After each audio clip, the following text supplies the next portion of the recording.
যাদের পকেটে টাকা নাই তারা কোনোদিন আমার হরিনাম সংকীর্তন দিতে পারবে না। তাই আমি ভিক্ষা করতে বেরিয়েছি যে যাদের টাকা নাই যদি সে ভিক্ষা করতে জানে, ভিক্ষা করেও না হয় আমার জন্য একদিন সে সেবা সঙ্গ সাজাবে। কৃষ্ণ প্রেমানন্দ হরি। তাই ধবলি শ্যামলীর কথা যখন মনে পড়েছে,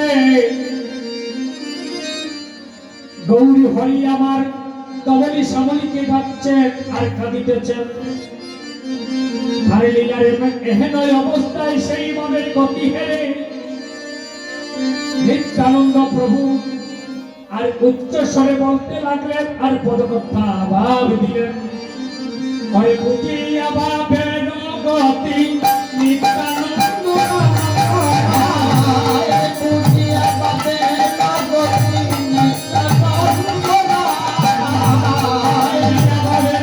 গতি নিত্যানন্দ,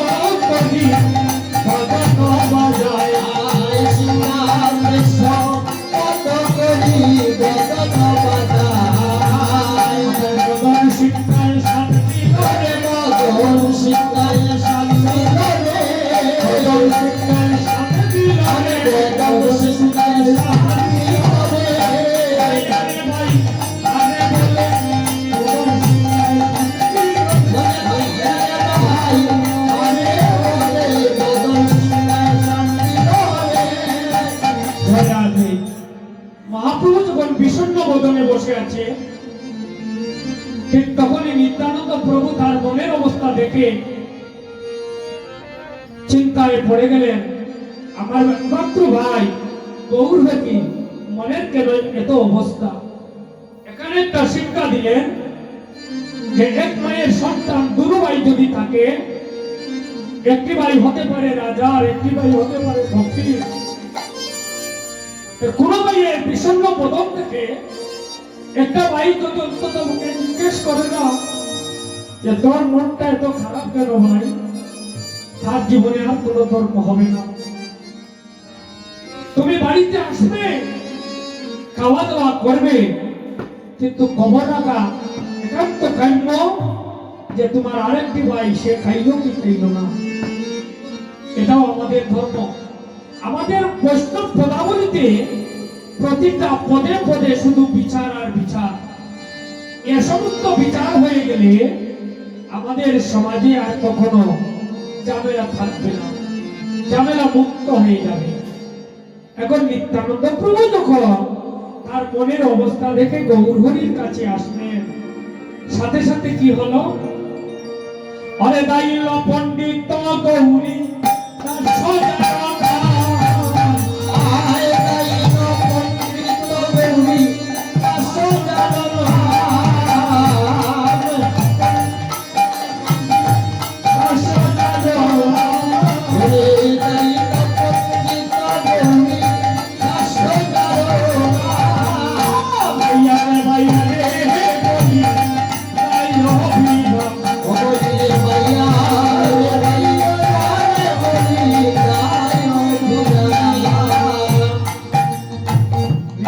প্রভু আসলেন। সাথে সাথে আসলেন কে? তাইল পণ্ডিত গৌরী দাস জারণা। সাথে সাথে গৌরীদাস পণ্ডিত আসলেন। গৌরহরি মনের অবস্থা দেখে গৌরীদাস হলেন ব্রজধামের সুবল সখা, তিনি আসলেন। তাহলে তাইল পণ্ডিত গৌরী দাস জারণা আর বাইয়ারে বাইয়ারে বলি তাই অভিরাম, অর্থাৎ কলিযুগে যিনি হলেন অভিরাম ঠাকুর, বৃন্দাবনে সেই অভিরাম ঠাকুরের নাম ছিল শ্রীদাম সখা। তো এই শ্রীদাম সখা কলিযুগে অভিরাম রূপে মহাপ্রভুর সঙ্গে করে আসলেন যে প্রভু আজ কেন এমন একটা বিষণ্ণ বদনে বসে আছে, জানতে হবে আজ প্রভু কেন এমন ভাবে বিষণ্ণ বদনে বসে আছে। নিত্যানন্দ প্রভু শ্রীবাস শ্রীনিবাস গদাধর সবাই বলতে লাগলেন, অরে প্রভু, অরে নিমাই, প্রতিদিন তোকে কত হাসি মাখা বদনে দেখতে পাই, কিন্তু আজকে তোর বদনটা না এত মলিন হলো কেন? গৌরী হরি আমার কেঁদে কেঁদে বলতে লাগলেন, এবার বললেন, অরে শ্রীবাস, অরে শ্রীনিবাস, অরে দাদা মিঠাই, আমার পূর্বের ভাবে যখন মনে পড়েছে রে, আমার মা যশোমতীর কথা যখন মনে পড়েছে, আর আমার যেন কোনো কিছুই আর ভালো লাগছে না। নিত্যানন্দ প্রভু মনে মনে ভাবছেন, আমার প্রভু যখন ব্রজধামের কথা চিন্তা করে আকুল হয়ে গেল, এবার আমার প্রভু কি ব্রজধামের ভাবে সাজাতে হবে।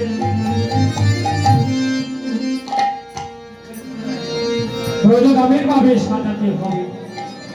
তোর নদিয়ালীলা শেষ করে যখন আমরা ব্রজধামে যাই, ওই যে ব্রজধাম আর নদিয়ালীলা, এটা হলো এই নদিয়াতে যখন গৌরহরি বলবো আমরা ভগবানকে, ওই গৌরহরি ব্রজধামে গিয়ে ওনার রূপ আরেকটা হয়ে যাবে।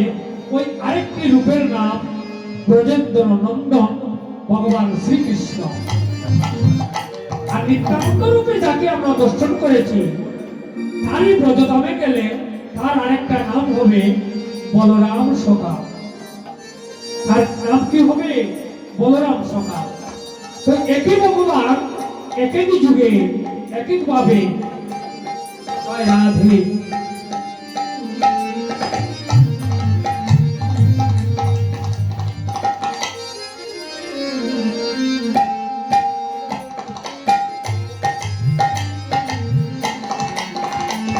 তো সুধীসঞ্জ দেখেন, আমরা যারা কীর্তন করি, আমরা কীর্তনিয়াদের মধ্যে বেশিরভাগ আমরা গরিব পরিবারে আমাদের জন্ম হয়। তাই অনেক কীর্তনিয়াদেরকে, অনেক ভাইদেরকে গরিব বলে সমাজের অনেক মানুষ একটু আলাদা চোখে দেখতে পারে। কিন্তু গরিব বলে জন্ম না নিলে আপনি কখনো কীর্তনিয়া খুলে যাইতে পারবেন না। দুঃখের বিষয় হলো,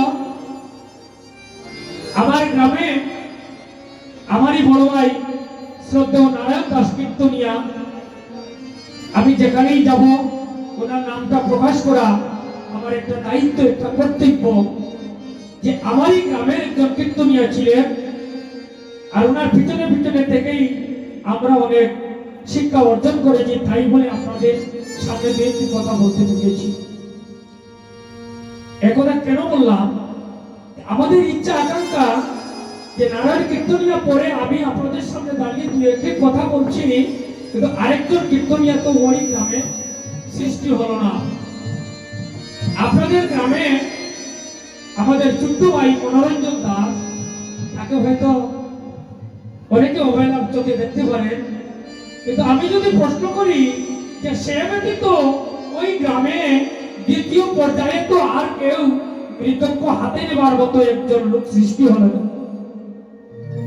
সমাজে অনেক লোক আছে কীর্তনিয়াকে নিন্দা করে, বলে ওই কীর্তনিয়া ভালো না, ওই ভাই মহাশয় ভালো না, কিন্তু সে নিজে কিছু জানে না। সে নিজে যখন জানে না, তাহলে আরেকজনকে এত অবহেলা করে নিন্দা করে, এটা কোন নিন্দা?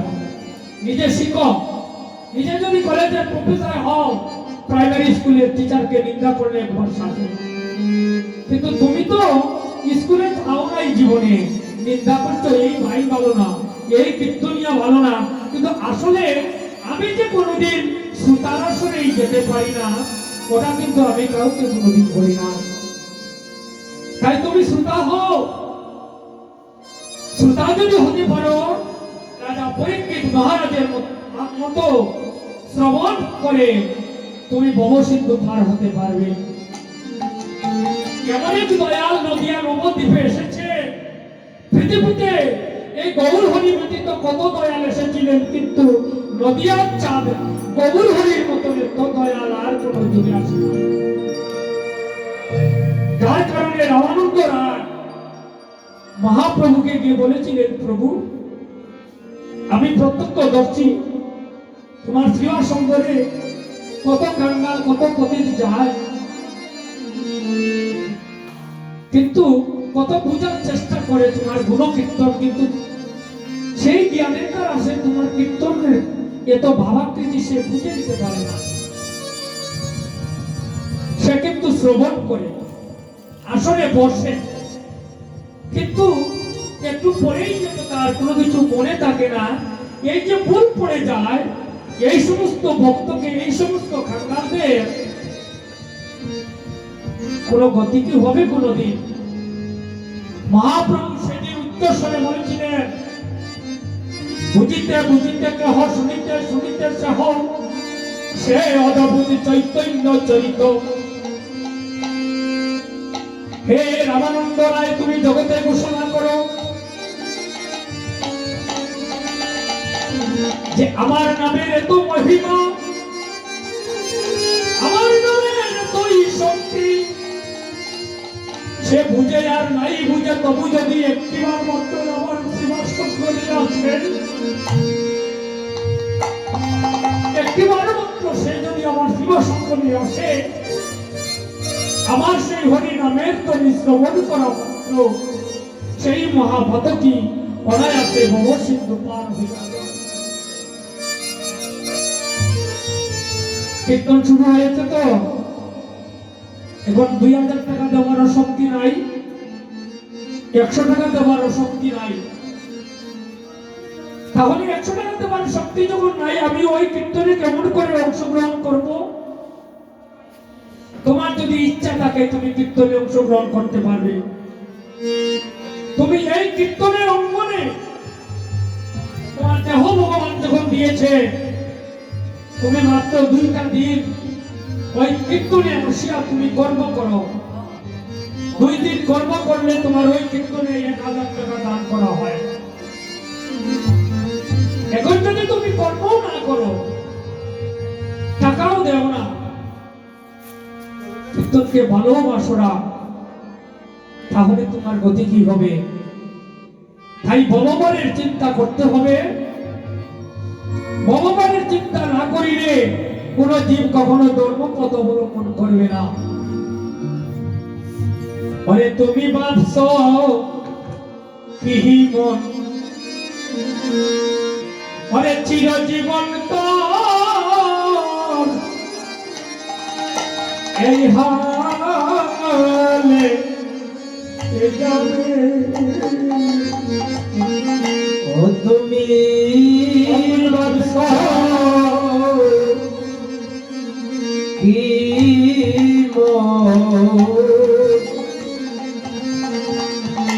ওরে চিরজীবন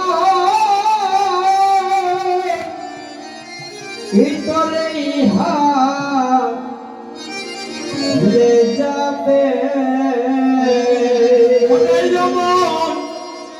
ভাবছো কি মন, ওরে চিরজীবন তো এই হালে যাবে। ভাবছো কি মন, ওরে চিরজীবন এই হালে যাবে। অমন করা বাবু না, খানা ঠিক হবে না, একদিন সিরাতে না করতে হবে রে।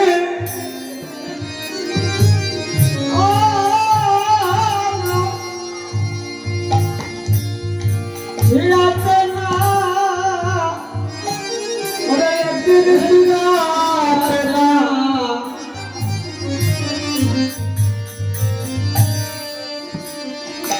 হবে ওরে অন্তরে বাবু আনা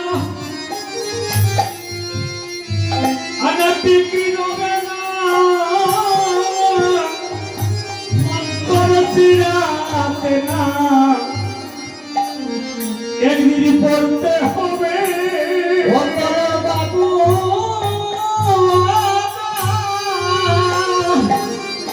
বিক্রি হবে না একদিন সিরাতে না পড়তে হবে এই হারে এ যাবে ও তুই ভাবছ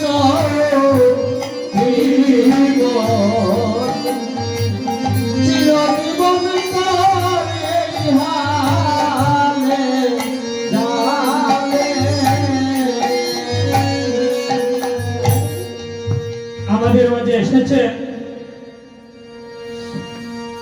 আমাদের সাধু সঙ্গের সার্বজনীন সনাতনী গীতা সঙ্গের সম্মানিত উপদেষ্টা শ্রদ্ধেয় শ্রীযুক্ত শ্রীবৎ চক্রবর্তী মহোদয়, ওনাকে প্রত্যেক কীর্তনেই দেখা যায়। কারণ ব্রহ্মকুলে জন্ম নিয়া যারা মহাপ্রভুকে ভালোবাসে, যারা শ্রীবাসঙ্গরে প্রতিদিন যায়, তাদের মানব ফলটা ধন্য বলে মনে হয়। তো ওনার কাছ থেকে আমরা যে সঙ্গ পাই, অনেক অনেক ব্রাহ্মণ কুলে জন্ম নিয়েছে, তাদের কাছ থেকেও আমরা অনেকটা নাও বলতে পারি। ওনার জন্য আশীর্বাদ করবেন। ওনার মনের মধ্যে অবশ্য অহংকার নাই, বড়ত্ব নাই, অভিমান নাই, বিদায় শ্রীবাসঙ্গরে সবার সাথে আলিঙ্গন করতে এসেছে। গৌর হরি বল। মনে রে তুমি ছোট আমি বড়, লোকের কাছে গৌরবে করহরে তুমি ছোট আমি বড়,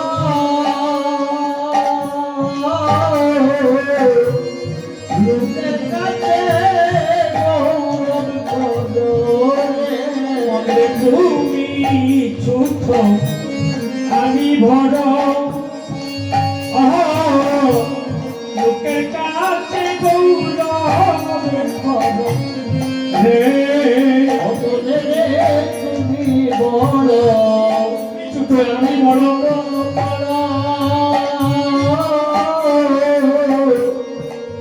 লোকের কাছে গৌরব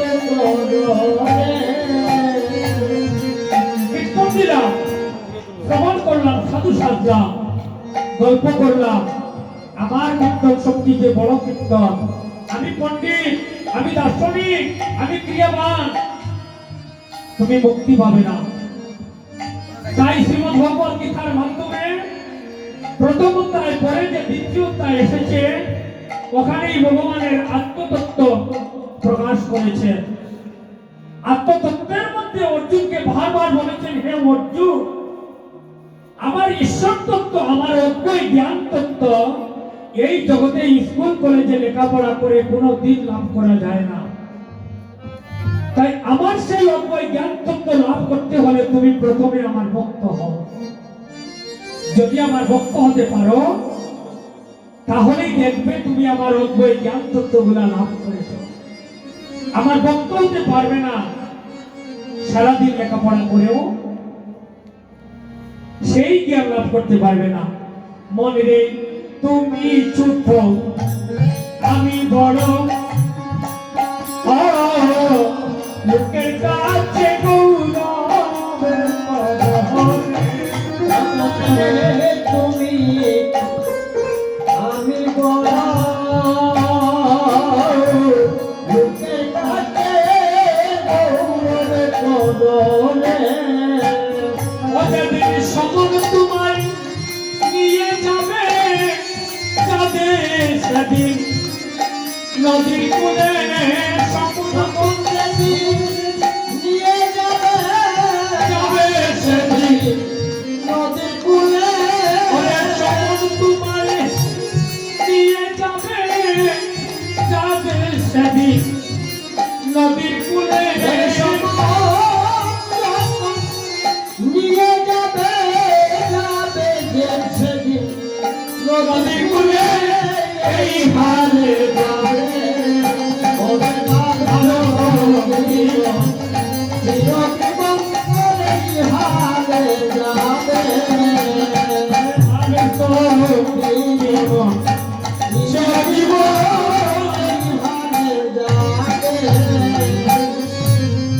জগতে যার কোনো অভাব নাই সেই গরু হরি আজ সচি অঙ্গনে বসে বসে খাচ্ছেন জগতের জীবনকে দেখালেন আমি ভগবান হয়েও যখন কাঁদতে হয় ঠিক তাহলে তোমরাও একদিন না একদিন কাঁদবে তবে খানার আগে তোমরা হরি নামের পথে চলো সাধু সঙ্গের পথে চলো যাতে করে জগতে জীবনে কোনোদিন খাদার মধ্যে যাতে পড়তে হয় না নিত্যানন্দ প্রভু মনে মনে ভাবলেন আমার গৌর হরি বিষণ্ণ বদন দেখে আর সহ্য হচ্ছে না তাই গৌর হরিকে এবার বৃন্দাবনের ভাবে সাজাতে হবে তাই পদকর্তা ভাব দিলেন হায় ওরে চরণে নেপুণ বাজে সর্বকে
এবার চলো কোথায় চলো এবার গোবর্ধনে চলো তাহলে গোবর্ধন কোথায় গোবর্ধন একটা পর্বত সেখানে যেতে হলে অনেক টাকার দরকার লাগে সেই গোবর্ধন ছিল অনাদিনাদি গোবিন্দ ভগবান শ্রীকৃষ্ণের জন্য আমরা যে আজকে গোবর্ধনে যাত্রা করব আজকে আমাদের জন্য গোবর্ধন কোথায় আমাদের জন্য গোবর্ধন হলো আজ এই যেখানে হরি নামের ধ্বনি হচ্ছে হরি গুণগান কীর্তন হচ্ছে ওটাই হলো গোবর্ধন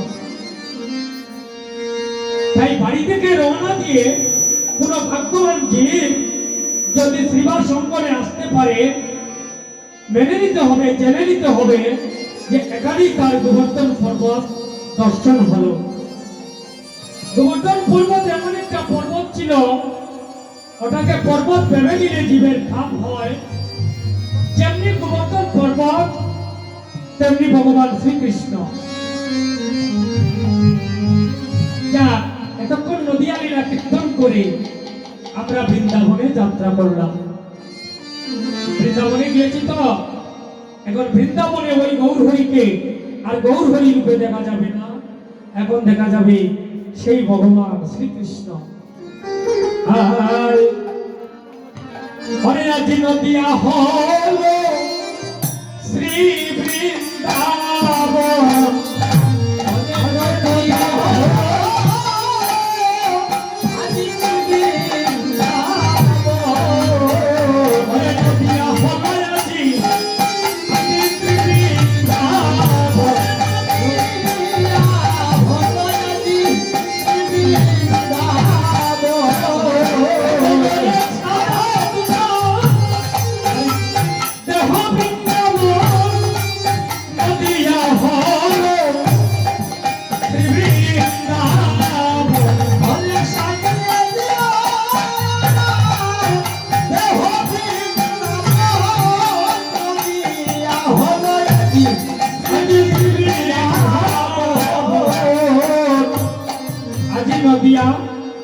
তোমার শ্রী বৃন্দাবন হয়ে গেল। তো বৃন্দাবন কিভাবে? ভারতে গেলে বৃন্দাবন পাওয়া যায় না, নবদ্বীপ পাওয়া যায়, কিন্তু মহাজন তার আধ্যাত্মিক চিন্তা চেতনার মধ্য দিয়ে দেহ হলো আমাদের একটা, বচন হলো আমাদের দুইটা। আমরা যখন গুরুবন্দনা কীর্তন করি, গুরুবন্দনাতে মহাজন সিদ্ধান্ত দিয়েছে যে শ্রী বৃন্দাবন যুগল ভজনদন তাহে করল উপদেশ, অর্থাৎ একটা দেহের মধ্যে দুইটা ভজন হয়। দেহ আমাদের একটা, ভজন আমাদের দুইটা, একটা হলো গৌর ভজন আর একটা হলো কৃষ্ণ ভজন। তো গৌর ভজন শেষ করে এখন আমরা কৃষ্ণ ভজনে চলিলাম। এখন কৃষ্ণ ভজনে তো চলিলাম, কীর্তন বৃন্দাবনে পৌঁছিল, কিন্তু তোমার দেহ কিন্তু বৃন্দাবনে যায় না। তাহলে সেই বৃন্দাবন লীলা আস্বাদন করবে কি করে বাবা? তুমি দেহটাকে যদি বৃন্দাবনের ভাবে তুমি সাজাতে না পারো, তাহলে কখনো এই বৃন্দাবন লীলা আস্বাদন করতে পারবে না। লীলা আস্বাদন করা, শান্তিতে গান করা একই বিষয় নয়। জন্ম থেকে মৃত্যু পর্যন্ত সাংস্কৃতিক প্রোগ্রাম করে এটা হলো নিজের ইন্দ্রিয়ের জন্য, কিছু টাকা রোজগার করার জন্য। কিন্তু তুমি যদি তোমাকে প্রশ্ন করো, আমি একদিন আমার ভাবের জগতে পড়ে আমার হৃদয় বৃন্দাবনে, সেই বৃন্দাবনে রাধা কৃষ্ণের এই যুগল দর্শন করতে চাই, তাহলে তোমার হৃদয় বৃন্দাবনটা ভগবানের শিবাত পদে সাজিয়ে দাও।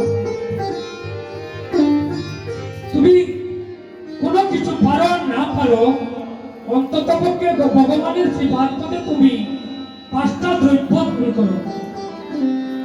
সেই 5টা দ্রব্য কি কি জানেন? দেহ, মন,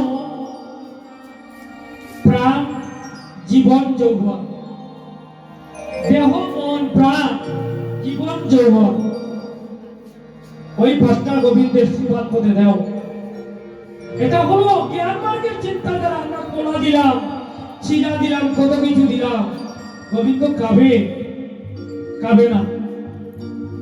তুমি শুধুমাত্র নিবেদন করছো, আবার তুমি পেয়ে ফেললে, তাহলে গোবিন্দকে তুমি দিলে কি? এখন আসলো গোবিন্দ বলছে তোমার ওই 5টা দ্রব্য আমাকে দাও না। রাধারানী একদিন দিতে দিতে সমস্ত কিছু দিয়েছিল, প্রাণটা তার দেওয়ার বাকি রইল। এখন ললিতাকে বললো আমি সকল কিছু দিলাম, কিন্তু আমি প্রাণটা যদি দিয়ে যাই তাহলে তো আমি মরেই যাব। প্রথম তালিয়ার পার্থে দাঁড়িয়ে হাতে, এখানেই তো তোর ভুল।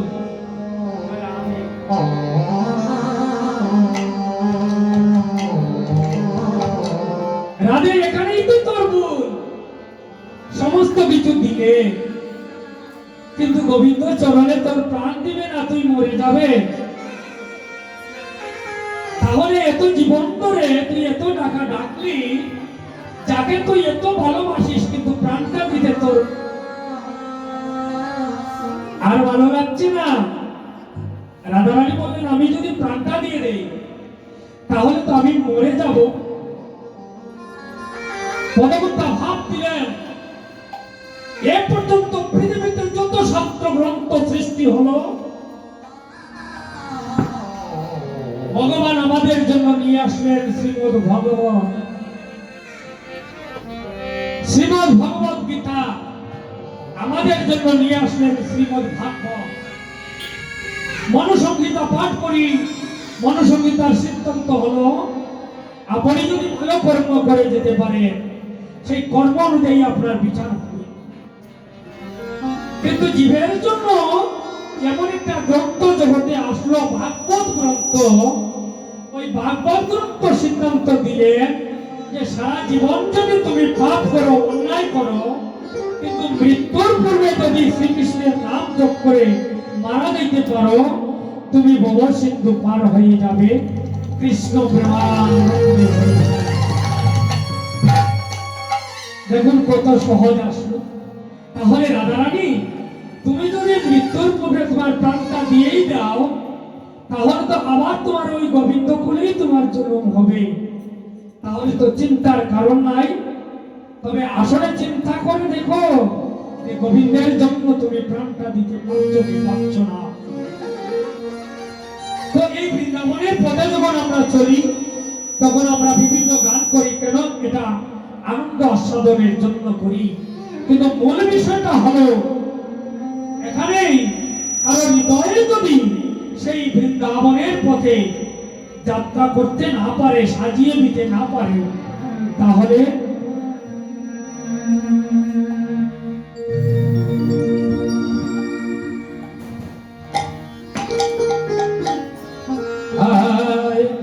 চলে রে মনে চল মধুর বৃন্দাবনে চল।